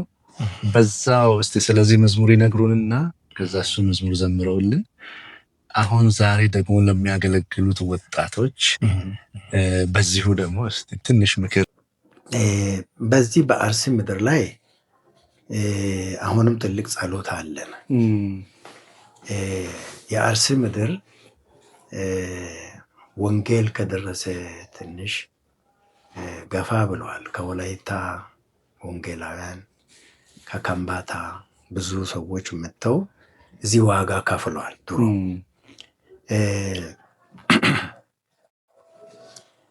አሁን ደግሞ እኛን ወልደዋል። ያ ወንጌል ሰዎቹ ቋንቋ ባይችሉም በማያውቁት አገር ላይ እነዛ ሰዎች ከከምባታ መጥተው ከወላይታ መጥተው በማያውቁት ቋንቋ አስተርጓሚ እንኳን አልነበራቸውም። አስተርጓሚ ለምነው የሚያውቁን ሰው ፈልገው ለሱ ሰራተኛ ሆኖ ጠዋት እሱን እያገለገሉ ከሰዓት እንዲያስተርጉምላቸው ይዘው እየሄዱ እንደዚህ ቋንቋን በሚያውቁ ሰዎች ወንጌል እዚህ ሀገር ላይ ደርሰዋል። ጌታ የተባረከ ይሁን እና ለወንጌል የመጡ ሰዎች አንዳንዶች ሞተዋል። ምክንያቱም በዛን ጊዜ የነበረው ሁኔታ ያው ሰው ምርጋ የሚባል አይነት ለጉራ ብለው ሰዎችን ይገሉ ነበር። ጀግንነት ነው ለነሱ እና በዛ አይነት ሁኔታ በነበሩበት ዘመን ሁሉ እዚህ ወንጌል ተሰብከዋል። በዚህ ሀገር ፈረንጆች የሞቱ ሁሉ እንደነበሩ ሰማ ነበር። አሁን ግን ምንም ሞት በሌለበት መልካም ጊዜ እግዚአብሔር ሰጥቶናል። እግዚአብሔር የተባረከ ይሁን። ግን ወንጌልን በሚገባ ካልሰራን ወንጌል በሚገባ ካልሰራን ለዚህ ህዝብ ደግሞ ወንጌልን ካላገለገለ ተስፋ የምናደርገው ነገር የለም። ሌሎቹ እንኳን ከሌላ ሀገር መጥተው ፈረንጆች እዚህ ሀገር ለወንጌል ብለው መጥተው ዋጋ ከከፈሉ እኛ ደግሞ በዚህ ምድር በዚህ ህዝብ መካከል ተወልደን የዚህ አገር ህዝብ አካል ሆነን ለወገኖቻችን ወንጌል ካላደረሰን እንጠየቅበታለን ብዬ እፈራለሁ። ምክንያቱም ቋንቋ የኛ ነው፣ ህዝቡ የኛ ነው። ለሌላ እንኳን ወንጌል በሌላ ተሰብከዋል። በእኛ ግን መሰበክ ብቻ አይደለም፣ የሚከፈለው ዋጋ ከተከፍሎ ክርስቶስ ለዚህ ህዝብ መሞቱን የህዝብ በትክክል ማወቅ አለበት። ምናልባት በተለያየ መንገድ የሚነገረውን ነገር ልንሰማ እንችላለን። ግን በሚገባ ልክ ለህዝባችን በሚገባ ቋንቋ መስክረንላቸዋል ወይ የሚለው ነገር አሁንም ያሳስባል። እኔ ያሳስበኛል። ለምንድን ነው ያልተቀበሉት እነዚህ ሰዎች ብዬ ሳስብ ማለት ነው። ማዳን አይፈልጉም ወይ እንዳትል፣ ማዳን የማይፈልግ ሰው የለም። ማንም ሃይማኖት፣ የተኛውም ሃይማኖት እውነትን ይፈልጋል፣ ማዳንን ይፈልጋል፣ ጌታን ይፈልጋል፣ ቅድስናን፣ ጽድቅን ይፈልጋል። ግን ወደዚህ ነገር ማድረስ ያልቻለበት በምን ምክንያት ነው የሚለው ጥያቄ ነው። እና እኔ አሁን እስከተረዳሁት ለእኔ ጥያቄ መለሰው ወንጌል ለሌላ የማይመልስበት ምንም ምክንያት የለም። ማዳን በሌላ በማንም ደግሞ የለም። መጽሐፉም እንዳለ እኛም ባየ ነው እድሜያችን ያየ ነው ሌላ ነገር የለም። የማድቅ ትንሽ ቁርአን ትምህርት ቤት ገብቻለሁ ብዬ ቅድም ተናግሬያለሁ። ጥማት ነበረኝ እኔ። ያ ምን ጥማት ነበረኝ? በእሳት ላለመቃጠል ወይንም ጀነትን ላለማጣት የሚደረገው ጥረት ከፍተኛ ነው። በእነሱ ግን እውነተኛ ነገር የለበትም። እኔ እስካየሁት ድረስ ምንም እውነት በዛ መንገድ የለም። እውነት ክርስቶስ እንደሆነ እኔ በደንብ ገብቶኛል። እውነት ክርስቶስ መሆኑ ከተረጋገጠ ደግሞ ለእውነት የማንከፍለው ምንም አይነት ክብር ሊኖረን አይገባም። እሱ ክብራችን ነው። እሱ ሕይወቱን ነው የሰጠን። ወንጌል ኢየሱስ ክርስቶስ ስጋንም ነፍሱንም ነው የከፈለልን። ምኑንም አልሰሰን። በቃ ለኛ ያልሰጠው ነገር አልነበረም። እግዚአብሔር ልጁን ሲሰጠን ምንድን ነው ያጎደለብን? ምንም ነገር እኮ የጎደለ ነገር አለ። እግዚአብሔር መንፈሱ ሰጥቶናል። አንድያ ልጁን ነው የሰጠን። አንድያ ልጅ ማለት እኮ በቃ ሌላ የለውም። እግዚአብሔር ከሱ በላይ የሚያደርገው ነገር አልነበረው እና የሰውን እውነተኛ መልክ የመለሰ ክርስቶስ ነው። እግዚአብሔር ሰውን በመልኩ ፈጠረ ይላል አይደል? ያ መልክ የእግዚአብሔር መልክ ነው። ያንን መልክ የሚመስለውን እውነቱን የሚመልሰውን ክርስቶስን ነው ይላከልን። እውነተኛ መልክ የእግዚአብሔር መልክ የተገለጠው በክርስቶስ ነው። ይሄንን ያላወቀ ሕዝብ ደግሞ የማዳን ተስፋ የለው። ይህንን ለማሳወቅ የአሁኑ ትውልድ ምን ማድረግ አለበት ብዬ ሳስበው መከፈል የሚገባውን ነገር ሁሉ መክፈል ይገባል። ለጥቅማ ጥቅም ከምናደርገው በላይ ስለ ወንጌል እውነት መታሰብ አለበት። ወንጌል ከሁሉም በላይ ነው። ጳውሎስ የከፈለውን ዋጋ ስናስበው፣ ጌታ የከፈለውን ስናስበው ወንጌል ሁሉም ነው። ለሌሎች ማኖር ነው ክርስትና። ደግሞ እውነቱ ክርስትና መሰረታዊ እውነቱ ለራስ አይደለም፣ ለሌሎች ማኖር ነው። ክርስቶስ ለእኛ ነው የሞተው። እኔ ለሌላ ሲሞት ሌላ የምድን ከሆነ እኔ መሞት አለብን። አሁን እኮ መሞት ብቻ ሳይሆን እኮ በቃ ክርስትና በአሁኑ ሰዓት የኑሮ ማደላደል ያለበት ብዙ ብር የሚገኝበት ስፍራ ሆኗል። እሱ አይደለም አሁን ትልቁ ነገር። የዝማሬም ዓላማ ይሄ አይደለም፣ የወንጌልም ዓላማ ይሄ አይደለም። እውነቱ ግን ክርስቶስ ነው። ይሄ ህዝብ እውነትን ካላገኘ፣ ይሄ ትውልድ እውነትን ካልሰማ በሞት አደጋ ላይ ነው ያለው። አሁን ህፃናት፣ ሽማግሌዎች በከተማ ውስጥ የምታዩት ብዙ አይነት ሰው ያለው ተስፋ ወንጌል ብቻ። በቃ ደስ ብሎ የሚስቀው ክርስቲያን ብቻ ከውስጥ ደስታ የተሞላው ቢስቅ ሙሉ ደስታ ያለው፣ ዝም ብሎ የሚጨፍር አይደለም። ጨፍሮ ሙሉ ደስታ የለውም ሰው። ምንም አድርጎ ደስታ ያገኘው። እውነተኛ ደስታ ግን በክርስቶስ ነው። እኔ ህይወቴን የለወጠው እኔ ብዙ ነገር ለማድረግ ጥረት አድርጌያለሁ፣ ሞክሬያለሁ። እኛ ሀገር እኔ የተወለድኩበት ስራሮ ሻላ፣ አሁን በአሁኑ አጠራር ሻላ የሚባለው ነው። በአጄስ ወረዳ ስራሮ ወረዳ በሚባለው ድሮ በዛ እርባቶ ኦርባኒ በሚባል በቀበሌ ላይ ነው የተወለድኩትና ከዛ በኋላ ያደግኩት እዚህ ነው። ሻሸመኔ ወደዚህ መጥተን ያደግነው። የተወለድኩት እኔ እዛ ነኝ የተወለድኩትና ለዛ ምድር አለቅሳለሁ። አሁንም ሲጸልይ ብዙ ጊዜ ሚሽነሪ ሆኜ ሄጃለሁ። እኔ አሌሉ ላይ ነው ቅድም እንደተናገርኩት ጌታን ያገኘሁት አሌሉ ነው ያገለገልኩት። የመጀመሪያውን አገልግሎትን ያገለገልኩት አሌሉ ቃለ ሕይወት ነው። አሌሉ ተነስቼ እዚህ ከአሌሉ ወደ መጃ ቃለ ሕይወት መጥቻለሁ። አሁን መጃ ሙሉ ወንጌል የሚባል በእኛ የተመሰረተ ቸርች ነበር እና አገልግያለሁ እና ከዛም ቁልቁልቲ የሚባል እዚህ አካባቢ ወደዚህ ወንዶ መስመር ላይ ነው አገልግያለሁ። እዛም ብዙ ቦታ አገልግያለሁ እና እዚህ ሰንበቴ ሲንቅሌ ውስጥ ያልደረሱበት ቦታ አልነበረም። ሻላን አጄ ላይ ብዙ ስፍራ አገልግያለሁ። እንደዚሁም ወደዚህ ሌጲስ ብዙ ቦታ አገልግለናል። ቀርሳ ካራራ የሚባል አሁን ገጠር ውስጥ ያሉትን ቸርቾች በብዛት ብዙ ጥረት አድርገናል፣ ዋጋ ከፍለን ማለት ነው። ግን ይሄ ሁሉ በምናደርግበት ጊዜ ችግር አልገጠመንም ማለት አይደለም። አጄ ላይ በተለይ ሻላ ህዝብን ማገልገል በጣም ይቀራል። አሁንም ሙሉ ወንጌል አጄ ላይ አለ።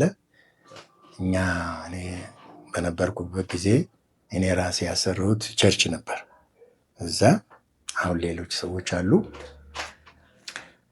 ሰንበቴ ላይ ሲሄድ ኦሮመኛ የሚናገር ሰው የኦሮሞ ተወላጅ የሆነ የዚህ ሀገር ሰው ተብዬ ተፈልጌ ነው ከዚህ ከሻሸመኔ ሙሉ ወንጌል ሄድኩት እና የተሻወርቅ የሚባል ደቡብ ሚሽነሪ የሚያሰማራ ሰው ነው ፈልጎኝ ከላኮ ጋር ሄደን እዛ ስፍራ ወንድም መልካሙ የሚባል መልካሙ ጋርባ የሚባል ወንድም ነበር። እዛ ሐኪም ነው።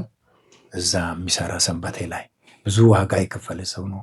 ብዙ ያገለገለ ብዙ የደከመበት እና ንብረቱ ራሱ በብዙ አይነት ሁኔታ እስኪጎዳ ድረስ ያገለገለ ሰው ነው። እዛ ከሱ ጋር ብዙ ዋጋ ከፍለናል እና ወንድም ተሾሜ የሚባል አሁን ወደ ጌታ ሄዷል። ተሾሜ በከሪ የሚባል ሰው ጤና ጣቢያ ኃላፊ ነበረ። ከሱ ጋር እዛ በሱ ቦታ ላይ ሆነን ነው አሁን ቸርች አሁን ያለችው ቸርች እሱ ነው ቦታን የገዛው። እሱ ወራራ ነው በጎሳው። እዛ ቦታን ስለያዘ ጤና ጣቢያ ኃላፊ ሆኖ እዛ ስለሄደ በዛ ስፍራ ያገለገል ነው። ያንን ቦታን ነው ለማፍረስ ብዙ ጥረት ተደርገዋል። በእሳትም ለማቃጠል ከፍተኛ ጥረት ተደርገዋል እና ያችን ቤተክርስቲያን እንዲሰራ ሌላ ሰው ነገሩ በጎሳ ስለሆነ ማለት ነው እዛ ጋር የምትሰራው ዘመድ ስትሆን ብቻ ነው እዛ ማኖርም ማስራት የምትችለው እና ለዛ ብዙ እዛ ዋጋ ከፍያለሁ፣ ተመላልሻለሁ። አጄ ላይ ቸርች ለማሰራት 2-3 ዓመት እዛ ነበርኩ። 92 እና 93 እስከ 94 እዛ ነበርኩ እና አገልግያለሁ። ግን የሚገርማችሁ እስካሁን ድረስ ወንጌል አልደረሰም፣ በሚገባ ልክ አልሆነም። በጣም ያሳዝነኛል። ይህ ህዝብ እውነትን አላወቀም። አሁን ሙስሊም በጣም ይበዛል። ሙስሊም ነው በብዛት ያለውና ጨለማ ነው ይመስለው። ወንድማችን ጋሽቱራ ሐኪም ነው ሰንበቴ ሻላ ላይ እሱ ቤት አንድ ጊዜ ለ4 ቀን ጾም ጸሎት ወስደን እዛ ስንጸልይ መጥተው ሌሊት የከበቡ ጊዜ ነበር። አጃሳን በዛ በነበሩ ጊዜ ከፍተኛ ችግሮች በእኛ ላይ ብዙ ሙከራ ተደርጎብናል። እግዚአብሔር ግን አዳኝ አምላክ ስለሆነ አመልጠን መተናል እና አላባ ላይ ሰርተናል። አላባ አንድ ወንድም መሰረተ ክርስቶስ ነው አብረን አጄ ላይ ስንሰራ አብረን ነበር። እሱ አላባ ነበርና በዛ ብዙ ሰርተናል፣ ብዙ አድርገናል። ግን የሁሉ ሰው እስካልዳኔ ድረስ በአገልግሎታችን ልክ ሰው አልዳነም። እውነት ለመናገር በቆይታችን ልክ አሁን እኔ ወደ 40 ዓመት ቆይቻለሁ በጌታ ቤት እና ይህን ያህል በቆየሁበትና አገለገልኩ በሚለው ልክ የዳኔ ሰው አይደለም፣ ያን ያህል አይደለም እና ብዙ ይቀረኛል። አሁን ቄራ ሙሉ ወንጌል ላይ እቺ ቸርች ያው እኛ ነን የጀመርነው። እኔ ነኝ ያው የመጀመሪያው ወንጌላዊ እዚህ የሚሰራውትና ብዙ ቦታ አገልግለናል። ከዚህም በላይ እኔ ውርሳ ላይ አገልግያለሁ። ወደዚህ ወደ ገርማማ አካባቢ ወደዚህ ወደ ቀርሳ ወደሚባል አካባቢ ወደዚህ ወደ እንትን ድረስ ሄጃለሁ፣ አገልግያለሁ። ዝናብ እየገረፈኝ እዛ ኮፋሌ ወርጄ በእግሬ እስከ ጎቤ ድረስ ሄጄ ከዛ ጎዴ የሚባል አካባቢ ላይ አገልግያለሁ እና ሌሊትም ዞረናል። ቀን እንኳን ሌሊት አገልግለናል። እድሜን በብዙ ነገር አሳልፋለሁ። ግን በሚገባ ልክ ወንጌል እዚህ ምድር ላይ አሁንም አልሄደም። ከላኮ ጋር ዋጋ ከፍለናል። ላኮን ፓስተር ላኮ ያውቃል። አሁን እኔም አውራው አንዳንድ ነገሮችን እሱ በደንብ ያውቃል። አብረን ዋጋ ከፍለን እዚህ አዳባ ላይ 3 ቀን ያቺ ቸርች አሁን ያለችውን ቸርች ለማስራት 3 ቀን ጾም ጸሎት ወስደን እዛ አብረን ዋጋ ከፍለናል። ወንድም ብርሃኑ ሰኛ የሚባል ወንድም አለ።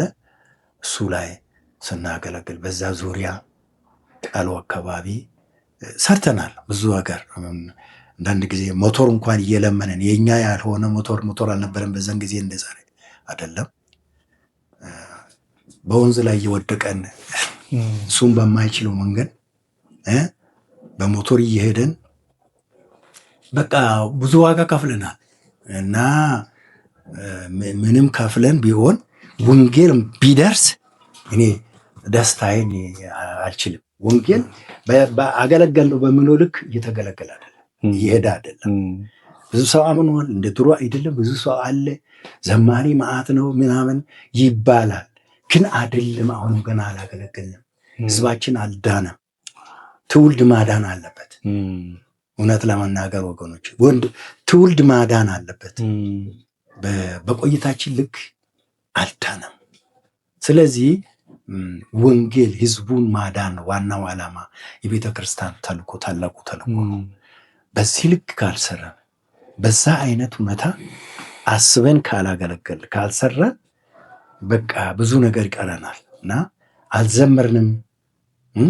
ዘማሪ ነኝ እኔ አይደል፣ ብዙ ዘማሪ አለኝ፣ አልዘመርኩትም። ብዙ ገና ይቀረኛል፣ ግን እድሜ እየሄደ ነው እና ስጋት አለኝ ለማለት ነው። ወጣቶች እድሜ ያላቸው ጊዜ ያላቸው እውነት ለመናገር ጌታን ከማገልገል የበለጠ ምንም አገልግሎት የለም። እውነቴን ነው። ምንም አይነት ኑሮ ኑሩ የሚያረካ ኑሮ በጌታ ማኖር ነው። ሰው ራሱ ረክቶ ነው ሌላ የሚረካው እና ውስጣችን የረካውን ያህል እና ብዙ ሰዎች ገና በጥማት ውስጥ ናቸው። አገልግሎት ይወጣል፣ ይዛው የተለያዩ አገልግሎቶች ይወጣሉና ትኩረት ብንሰጥ በማዳን በነፍሳት ማዳን ላይ ጌታ ትልቅ ዋጋ የከፈለው ለሌሎች በማኖር ነው። ፓስተር ጥሪያችንን አክብረው ወደዚህ ስለመጡ በጣም ድንቅ ጊዜ አብረን ስላሳለፍን በጣም እናመሰግናለን።